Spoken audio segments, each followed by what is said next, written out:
Hello there, people of the internet. I am here because I watched a video by a channel called Magic Prepper. It's a prepping channel. If you haven't heard of Magic Prepper or you haven't seen him or anything like that, go ahead and go check out his YouTube channel. He does fantastic work. But he recently made a video on what he would bring if he had to go to California for whatever reason, or what he brought to California. And I figured I'd go ahead and I'd make myself a video on what I would bring if I had to go to California. Alright, before we really get started, I want to go ahead and say thanks for watching, but the stuff that I'm doing here is not cheap. This right here is an expensive rifle, and this right here is not cheap ammunition. So I want to say thank you to what few Patreon supporters I have. If you would like to consider assisting me with the work that I do and helping me make future content, consider checking out both Utreon and Patreon, links in the description below. Now, first off, I'm going to say California gun laws. Yeah, somebody down in the comments is going to go typing, and he's going to start screaming and saying all gun laws are unconstitutional and shall not comply and XYZ, yada, yada, yada. So if you're one of those people who is, wholeheartedly shall not comply no matter what gun laws are made, by all means, hey, you go right ahead. You do what you do and you don't comply. I think that's fantastic, but in my situation I am absolutely going to comply, because guess what? The government does not care if you think that something is or is not unconstitutional. If you are caught with your non-compliance firearms, then you will face the consequences of your non-compliance firearms. And if you're fine with that, then by all means you keep doing whatever it is that you're doing. None of my business. Same as what I do is none of your business. But then there's people down there that go talking about how these gun laws should not exist. And to those people I say I wholeheartedly agree. I definitely recommend that you support GOA and FPC, unless you are, helping them and fighting in the courtrooms and actually taking grassroots actions to make sure that these unconstitutional gun laws stop being a thing. Then quit typing in the damn YouTube comments about how you think these gun laws should not be a thing.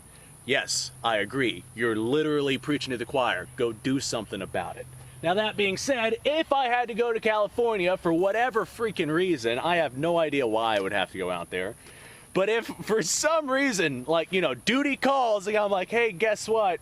We are on our way out to California, old commie Cali. And I had to pick something that I owned for this trip. This is the kicker. It has to be something that you own. I have two options. One, my Mini 14. That would be a very good pick, but I decided not to go along with it because it's got like a bayonet lug and an external magazine, and it's got like a muzzle flash hider on it.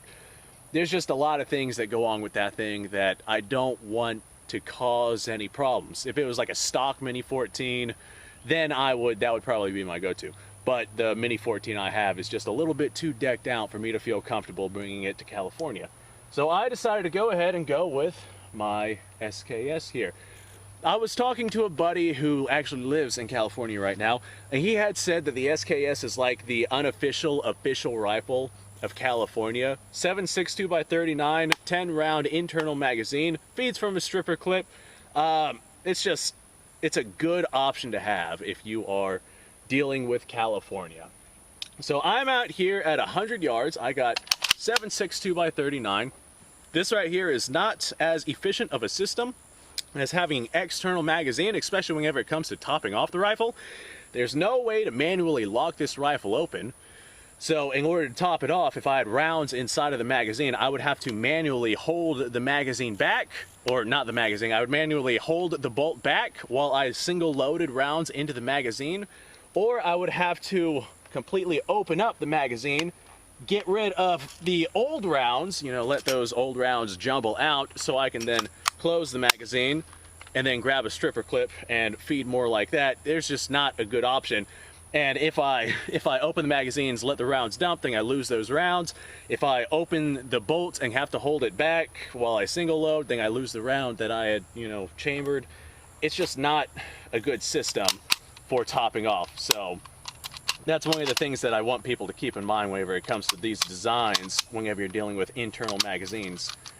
that are fed from the top of the rifle, and you have to like move the bolt aside to make that happen.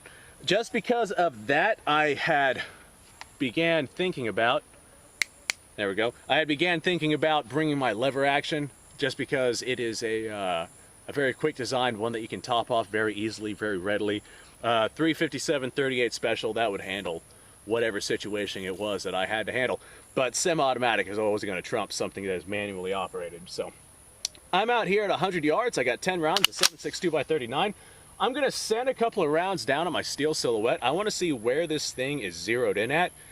If I can remember correctly, I think I have to bring the windage of this out to 300 yards to hit center shot, or the elevation out to 300 yards to hit center shot on target with this thing. So I think we're going to hit low with this cheap steel case tool ammo that I have here.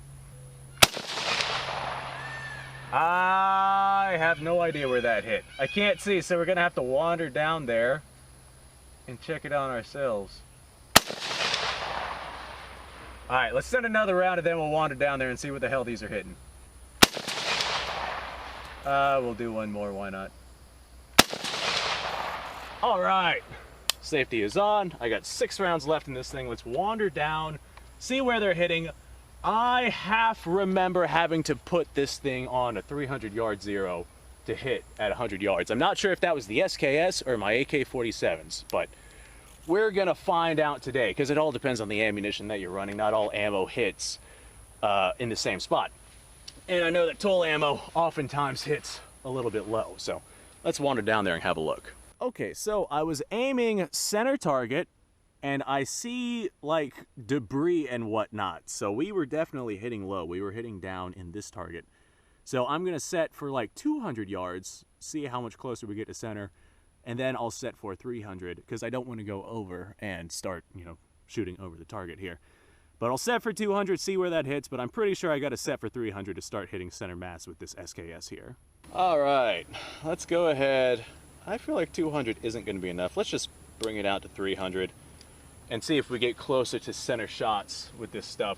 This cheap steel case tool ammo, it does lend itself to hitting exceptionally low. That's not just from this SKS, that's from my AK platforms as well.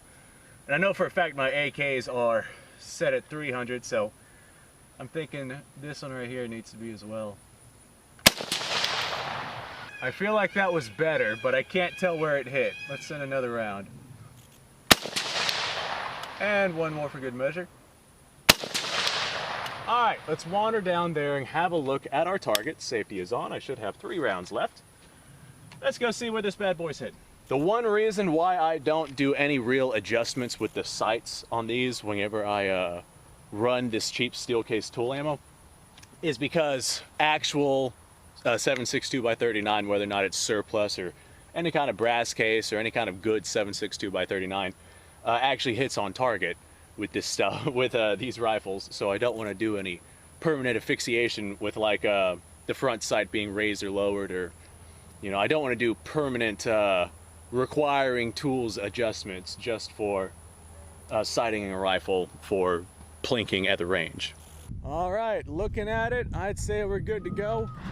Elevation adjustment, thank you very much. Elevation adjustment, we got 3 rounds, bam, bam, bam. That is right at the center of the steel. So 7.62 x 39, basically any of this tool ammo, just set your sights out for 300 and it seems to hit more of where it is that you're wanting to hit. So 300 seems to be center mass at 100 yards, so that's good enough for me. Let's go back and just send the other rounds at this steel target here. All right, you know, I don't know. I'm sure that you guys know, because you guys know absolutely everything about everything, but I don't know anymore, guys. This right here would make a good rifle if I was in the communist state of California. It's not exactly my go-to rifle that I would use for any situation, but if I was in a place where this was all I had, then it would be a hell of a lot better than having nothing at all. You there. Get off of me. Lousy ants, goddamn. There are ants all over the place here. Get out of here, you. What the fuck is up with Florida, dude? Thank you, Kevin. Good old Florida, man. Just chilling in Florida, covered in ants with peacocks screaming in the background, complaining about California. It's a way of life. So this would be the rifle that I brought with me to California. Magic Prepper decided to bring himself a pump action shotgun. That is a good option, but I mean, I would definitely prefer a rifle over a shotgun just because of the range.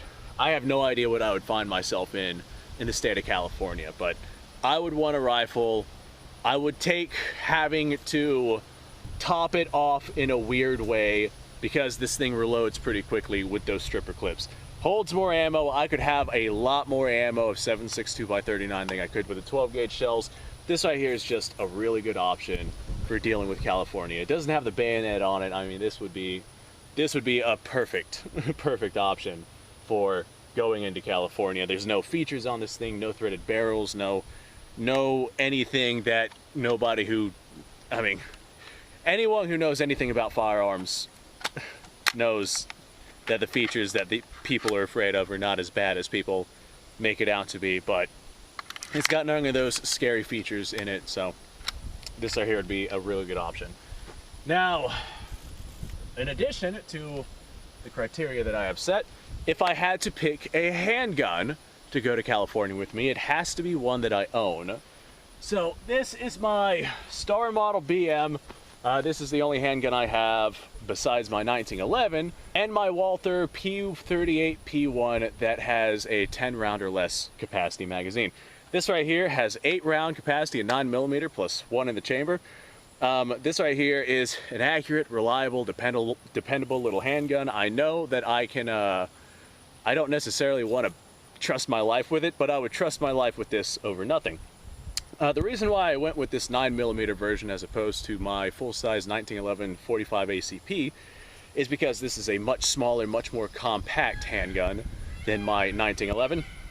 And I'm not going to go with my Walther P1 P38 because it's not something that I want to have taken away from me in the event that I end up having to actually use it. This right here, the Star Model BMs, they're pretty easy to find. I could find a replacement for this pretty easily if I felt like it, whereas the Walther P1 P38 series is, I mean, you can find them. They're just a lot less common to find and a lot more expensive than these are right here. So we're gonna wander actually closer to our target because I'm not making shots at 100 yards with this Star Model BM. Yeah, I'm not even gonna attempt it. Let's get closer. All right, well now we're sitting at about 50-ish yards or so. I could get closer, but these trees are filled to the brim with bees.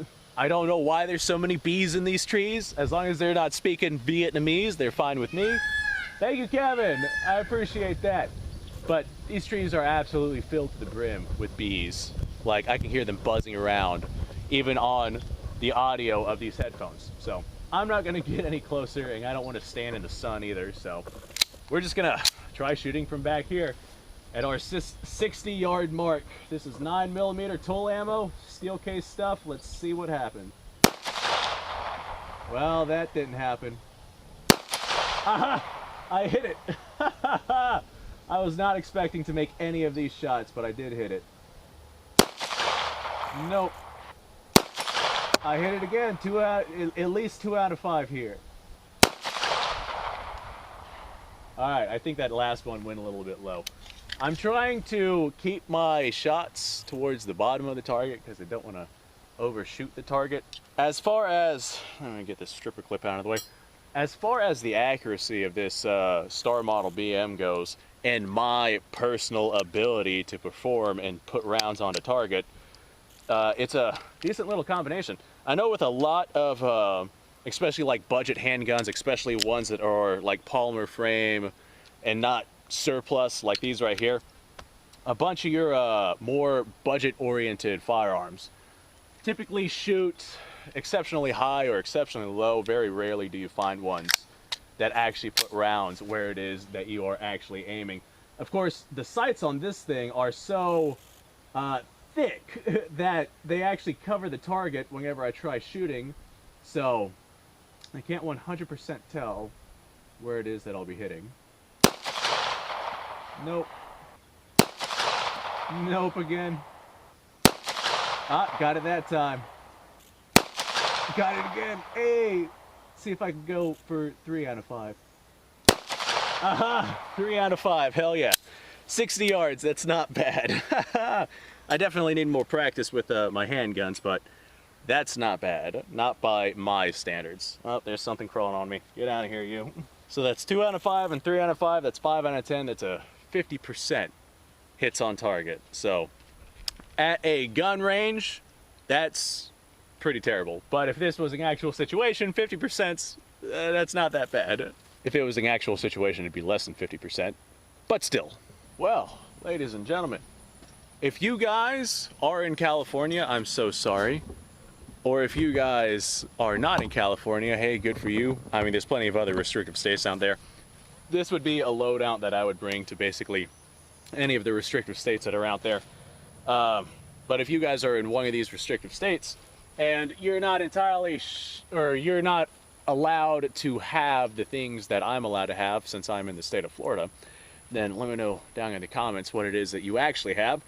Or if you are in my boat and you're, you know, in a freedom state and you got a bunch of stuff and you're like, if I had to go to one of these non-freedom states, what would I bring? It has to be something that you own. You can't decide to go out and like find the perfect thing on the internet and be like, I would have this in this configuration. I mean, you could go out and like buy it, but it has to be something that you own. So if you want to go out and buy it just to say, I would take this with this configuration, then by all means you go ahead and you do that.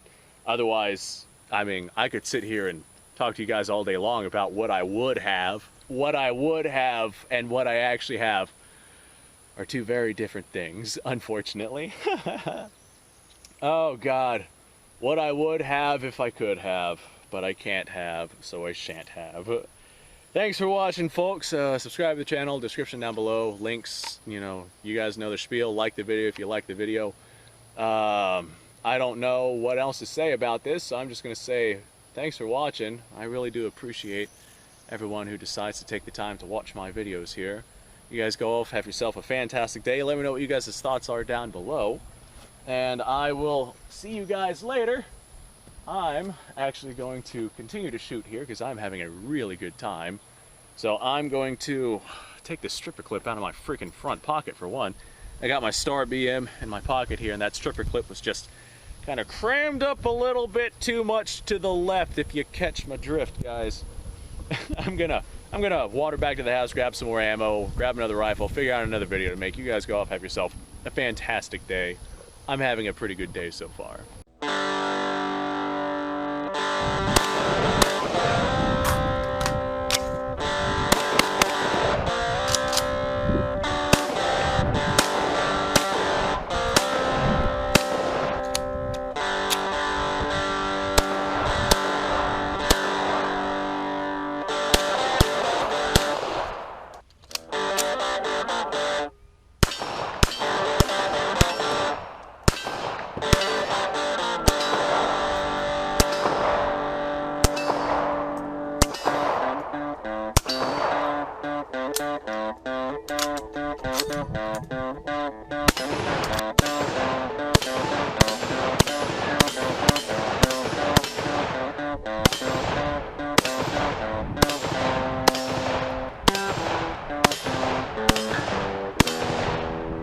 Been a little while since I've done this.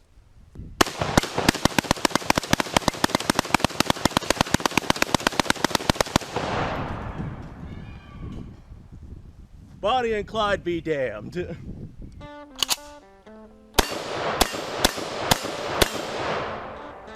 Poor man's Garrett.